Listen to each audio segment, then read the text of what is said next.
ജ്യോതിസ് ചാനലിലേക്ക് എല്ലാവർക്കും സ്വാഗതം. ലോഗോസ് ക്വിസ് 2024 മുഴുവൻ പാഠഭാഗങ്ങളിൽ നിന്നുമുള്ള ഓപ്ഷൻസോടുകൂടിയ ചോദ്യങ്ങളുടെയും ഉത്തരങ്ങളുടെയും 9ാം ഭാഗമാണ് ഇന്നത്തെ വീഡിയോയിൽ ഉൾപ്പെടുത്തിയിരിക്കുന്നത്. ചോദ്യം 1. ന്യായാധിപന്മാരുടെ പുസ്തകം 1-ാം അധ്യായം 15-ാം വാക്യം. കാലേബ് അക്സായ്ക്ക് നീർച്ചാലുകൾ കൊടുത്തത് എവിടെ? എ. മലയിലും സമതലത്തിലും, ബി. മലയിലും താഴ്വരയിലും, സി. വയലിലും താഴ്വരയിലും, ഡി. വയലിലും മലയിലും. ഉത്തരം ബി. മലയിലും താഴ്വരയിലും. ചോദ്യം 2.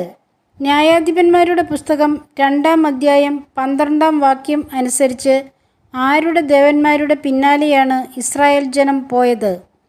എ. കാനാന്യരുടെ, ബി. അമോര്യരുടെ, സി.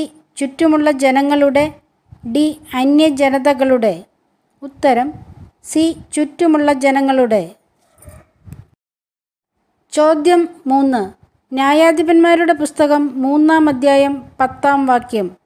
കർത്താവിൻ്റെ ആത്മാവ് ഒത്നിയേലിൻ്റെ മേൽ വന്നപ്പോൾ അവൻ ഇസ്രായേലിൽ നടത്തിയതെന്ത്? എ. ന്യായവിധി, ബി. യുദ്ധം, സി. വിമോചനം, ഡി. ഭരണം. ഉത്തരം എ. ന്യായവിധി. ചോദ്യം 4.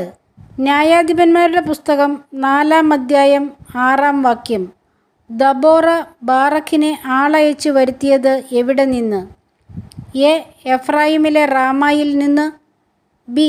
ഗിലെയാദിലെ റാമോത്തിൽ നിന്ന്, സി. യൂദായിലെ ഹെബ്രോണിൽ നിന്ന്, ഡി. നഫ്താലിയിലെ കേദേശിൽ നിന്ന്. ഉത്തരം ഡി. നഫ്താലിയിലെ കേദേശിൽ നിന്ന്. ചോദ്യം 5. ന്യായാധിപന്മാരുടെ പുസ്തകം 5-ാം അധ്യായം 12-ാം വാക്യം. ആരാണ് ഉണർന്ന് ഗാനം ആലപിക്കേണ്ടത്? A. Deborah, B. Barak, C. Abinoam, D. Achsah. ഉത്തരം എ. ദബോറ. ചോദ്യം 6. ന്യായാധിപന്മാരുടെ പുസ്തകം 6-ാം അധ്യായം 11-ാം വാക്യം. കർത്താവിൻ്റെ ദൂതൻ ഗിദെയോന് പ്രത്യക്ഷപ്പെട്ടപ്പോൾ ഗിദെയോൻ എവിടെ ഗോതമ്പ് മെതിക്കുകയായിരുന്നു? എ. വയലിൽ, ബി. ഓക്കുമരത്തിൻ്റെ കീഴിൽ, സി. മുന്തിരിച്ചക്കിൽ, ഡി. കളത്തിൽ. ഉത്തരം സി. മുന്തിരിച്ചക്കിൽ. ചോദ്യം 7. ന്യായാധിപന്മാരുടെ പുസ്തകം 7-ാം അധ്യായം 10-ാം വാക്യം. ഗിദെയോൻ്റെ ഭൃത്യൻ്റെ പേരെന്ത്? എ. ഗേര, ബി. ശേഷായി, സി. പൂര, ഡി. ദോർ. ഉത്തരം സി. പൂര. ചോദ്യം 8. ന്യായാധിപന്മാരുടെ പുസ്തകം 8-ാം അധ്യായം 10-ാം വാക്യം അനുസരിച്ച് പൗരസ്ത്യ ദേശക്കാരുടെ സൈന്യത്തിൽ ശേഷിച്ചിരുന്നത് എത്ര പേർ? എ. 15,000-ഓളം, ബി. 22,000-ഓളം, സി. 10,000-ഓളം, ഡി. 1,00,000-ഓളം. ഉത്തരം എ. 15,000-ഓളം. ചോദ്യം 9. ന്യായാധിപന്മാരുടെ പുസ്തകം 9-ാം അധ്യായം 7-ാം വാക്യം. ഏത് മലയുടെ മുകളിൽ നിന്നുകൊണ്ടാണ് യോത്താം സംസാരിച്ചത്? എ. താബോർ മലയുടെ, ബി. ഹെർമോൻ മലയുടെ, സി. ഗെരിസിം മലയുടെ, ഡി. സൽമോൻ മലയുടെ. ഉത്തരം സി. ഗെരിസിം മലയുടെ. ചോദ്യം 10. ന്യായാധിപന്മാരുടെ പുസ്തകം 10-ാം അധ്യായം 4-ാം വാക്യം. എത്ര പട്ടണങ്ങളാണ് ഗിലെയാദ് ദേശത്ത് ഹാവോത്ത് ജായിർ എന്ന് അറിയപ്പെട്ടിരുന്നത്? എ. 40 പട്ടണങ്ങൾ, ബി. 30 പട്ടണങ്ങൾ, സി. 20 പട്ടണങ്ങൾ, ഡി. 10 പട്ടണങ്ങൾ. ഉത്തരം ബി. 30 പട്ടണങ്ങൾ. ചോദ്യം 11. പ്രഭാഷകൻ്റെ പുസ്തകം 34-ാം അധ്യായം 10-ാം വാക്യം. അനുഭവജ്ഞാനമില്ലാത്തവന് എന്താണ് കുറയുക? എ. കഴിവ്, ബി. വിവേകം, സി. ബുദ്ധി, ഡി. അറിവ്. ഉത്തരം ഡി. അറിവ്. ചോദ്യം 12. പ്രഭാഷകൻ്റെ പുസ്തകം 35-ാം അധ്യായം 8-ാം വാക്യം. എപ്പോഴാണ് ലുബ്ധ് കാണിക്കരുതാത്തത്? എ. ആദ്യഫലം സമർപ്പിക്കുമ്പോൾ. ബി. ദാനധർമ്മങ്ങളിൽ. സി. കാഴ്ച സമർപ്പിക്കുമ്പോൾ. ഡി. ഭിക്ഷ കൊടുക്കുമ്പോൾ. ഉത്തരം എ. ആദ്യഫലം സമർപ്പിക്കുമ്പോൾ. ചോദ്യം 13. പ്രഭാഷകൻ്റെ പുസ്തകം 36-ാം അധ്യായം 8-ാം വാക്യം. എന്ത് അനുസ്മരിച്ചാണ് കർത്താവ് കാലത്തെ ത്വരിപ്പിക്കേണ്ടത്? എ. പ്രവചനങ്ങൾ. ബി. വാഗ്ദാനം. സി. കാരുണ്യം. ഡി. കൽപ്പനകൾ. ഉത്തരം ബി. വാഗ്ദാനം. ചോദ്യം 14. പ്രഭാഷകൻ്റെ പുസ്തകം 37-ാം അധ്യായം 6-ാം വാക്യം. സ്നേഹിതനെ അവഗണിക്കരുതാത്തത് എപ്പോൾ? എ. യുദ്ധത്തിൽ. ബി. ആപത്തിൽ. സി. സന്തോഷത്തിൽ. ഡി. ഐശ്വര്യകാലത്ത്. ഉത്തരം ഡി. ഐശ്വര്യകാലത്ത്. ചോദ്യം 15. പ്രഭാഷകൻ്റെ പുസ്തകം 38-ാം അധ്യായം 4-ാം വാക്യം. കർത്താവ് ഔഷധങ്ങൾ നിർമ്മിച്ചത് എവിടെ നിന്ന്? എ. ആകാശത്തിൽ നിന്ന്. ബി. വചനത്തിൽ നിന്ന്. സി. ഭൂമിയിൽ നിന്ന്. ഡി. സ്വർഗത്തിൽ നിന്ന്. ഉത്തരം സി. ഭൂമിയിൽ നിന്ന്. ചോദ്യം 16.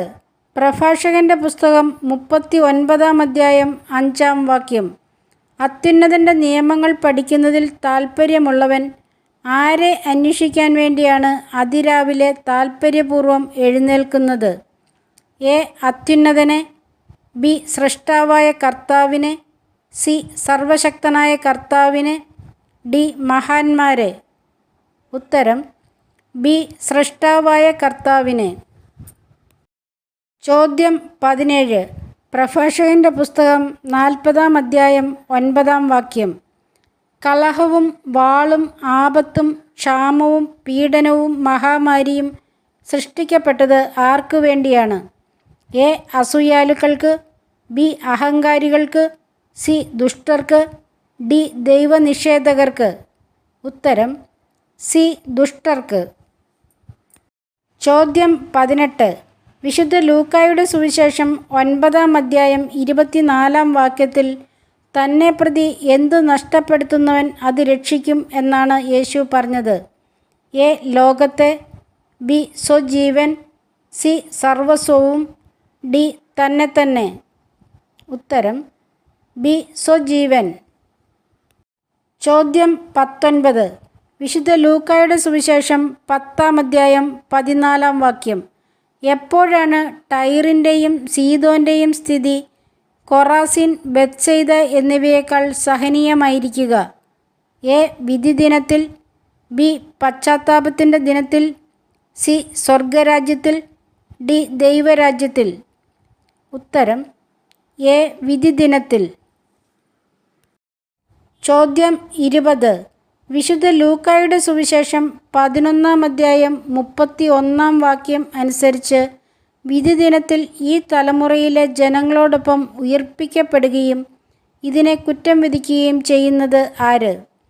എ. മോശ. ബി. സോളമൻ. സി. ദക്ഷിണദേശത്തെ രാജ്ഞി. ഡി.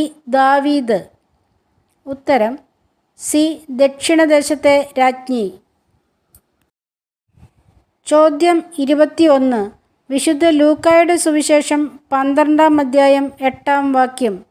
മനുഷ്യരുടെ മുമ്പിൽ തന്നെ ഏറ്റുപറയുന്ന ഏതൊരുവനെയും ആരുടെ മുമ്പിലാണ് മനുഷ്യപുത്രൻ ഏറ്റുപറയുക? എ. പിതാവായ ദൈവത്തിൻ്റെ മുമ്പിൽ. ബി. സ്വർഗരാജ്യത്തിൽ. സി. ദൈവരാജ്യത്തിൽ. ഡി. ദൈവത്തിൻ്റെ ദൂതന്മാരുടെ മുമ്പിൽ. ഉത്തരം ദൈവത്തിൻ്റെ ദൂതന്മാരുടെ മുമ്പിൽ. സബ്സ്ക്രൈബ് ചെയ്തും ഷെയർ ചെയ്തും സഹായിക്കണേ. ചോദ്യം 22. വിശുദ്ധ ലൂക്കായുടെ സുവിശേഷം 13-ാം അധ്യായം 15-ാം വാക്യത്തിൽ കപടനാട്യക്കാരെ, നിങ്ങൾ ഓരോരുത്തരും സാബത്തിൽ കാളയെയോ കഴുതയെയോ തൊഴുത്തിൽ നിന്നഴിച്ച് എവിടെ കൊണ്ടുപോകുന്നില്ലേ എന്നാണ് കർത്താവ് ചോദിച്ചത്? എ. മേയ്ക്കാൻ. ബി. വെള്ളം കുടിപ്പിക്കാൻ. സി. സവാരി ചെയ്യാൻ. ഡി. കുളിപ്പിക്കാൻ. ഉത്തരം ബി. വെള്ളം കുടിപ്പിക്കാൻ.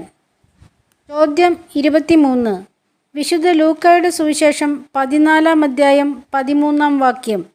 നീ സദ്യ നടത്തുമ്പോൾ ക്ഷണിക്കുക എന്ന് കർത്താവ് പറയുന്നതിൽ പെടാത്തത് ആര്? എ. ദരിദ്രർ, ബി. ചെകിടർ, സി. മുടന്തർ, ഡി. കുരുടർ. ഉത്തരം ബി. ചെകിടർ. ചോദ്യം 24. വിശുദ്ധ ലൂക്കായുടെ സുവിശേഷം 15 അധ്യായം 22 വാക്യം. ആര് ആരോട് പറഞ്ഞു, ഉടനെ മേൽത്തരം വസ്ത്രം കൊണ്ടുവന്ന് ഇവനെ ധരിപ്പിക്കുവിൻ? എ. ധൂർത്തപുത്രൻ്റെ പിതാവ് വേലക്കാരോട്, ബി. ധൂർത്തപുത്രൻ്റെ പിതാവ് ഭൃത്യന്മാരോട്, സി. ധൂർത്തപുത്രൻ്റെ പിതാവ് ദാസരോട്, ഡി. ധൂർത്തപുത്രൻ്റെ ജ്യേഷ്ഠൻ ഭൃത്യന്മാരോട്. ഉത്തരം സി. ധൂർത്തപുത്രൻ്റെ പിതാവ് ദാസരോട്. ചോദ്യം 25. വിശുദ്ധ ലൂക്കായുടെ സുവിശേഷം 16 അധ്യായം 9 വാക്യം. അധാർമിക സമ്പത്തുകൊണ്ട് നിങ്ങൾക്കായി സ്നേഹിതരെ സമ്പാദിച്ചു കൊള്ളുവിൻ. അത് നിങ്ങളെ കൈവെടിയുമ്പോൾ അവർ നിങ്ങളെ എവിടെ സ്വീകരിക്കും? എ. നിത്യകൂടാരങ്ങളിൽ, ബി.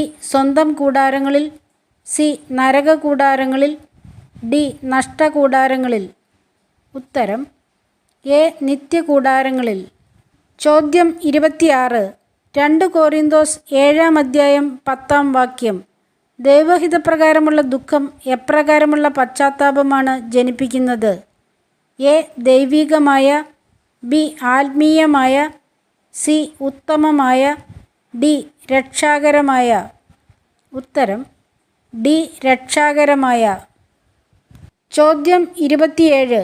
2 കൊരിന്തോസ് 8 അധ്യായം 7 വാക്യം. കോറിന്തോസുകാർ മികച്ചു നിൽക്കുന്നു എന്ന് ശ്ലീഹ പറയുന്നതിൽ പെടാത്തത് ഏത്? എ. പ്രഭാഷണം, ബി. ത്യാഗം, സി. വിജ്ഞാനം, ഡി. ഉത്സാഹം. ഉത്തരം ബി. ത്യാഗം. ചോദ്യം 28. 2 കൊരിന്തോസ് 9 അധ്യായം 9 വാക്യം. എഴുതപ്പെട്ടിരിക്കുന്നത് പോലെ അവൻ വാരി വിതറി. അവൻ ആർക്കാണ് ദാനം ചെയ്തത്? എ. നീതിമാന്മാർക്ക്, ബി. ദൈവഭക്തർക്ക്, സി. ദൈവഭയമുള്ളവർക്ക്, ഡി. ദരിദ്രർക്ക്. ഉത്തരം ഡി. ദരിദ്രർക്ക്.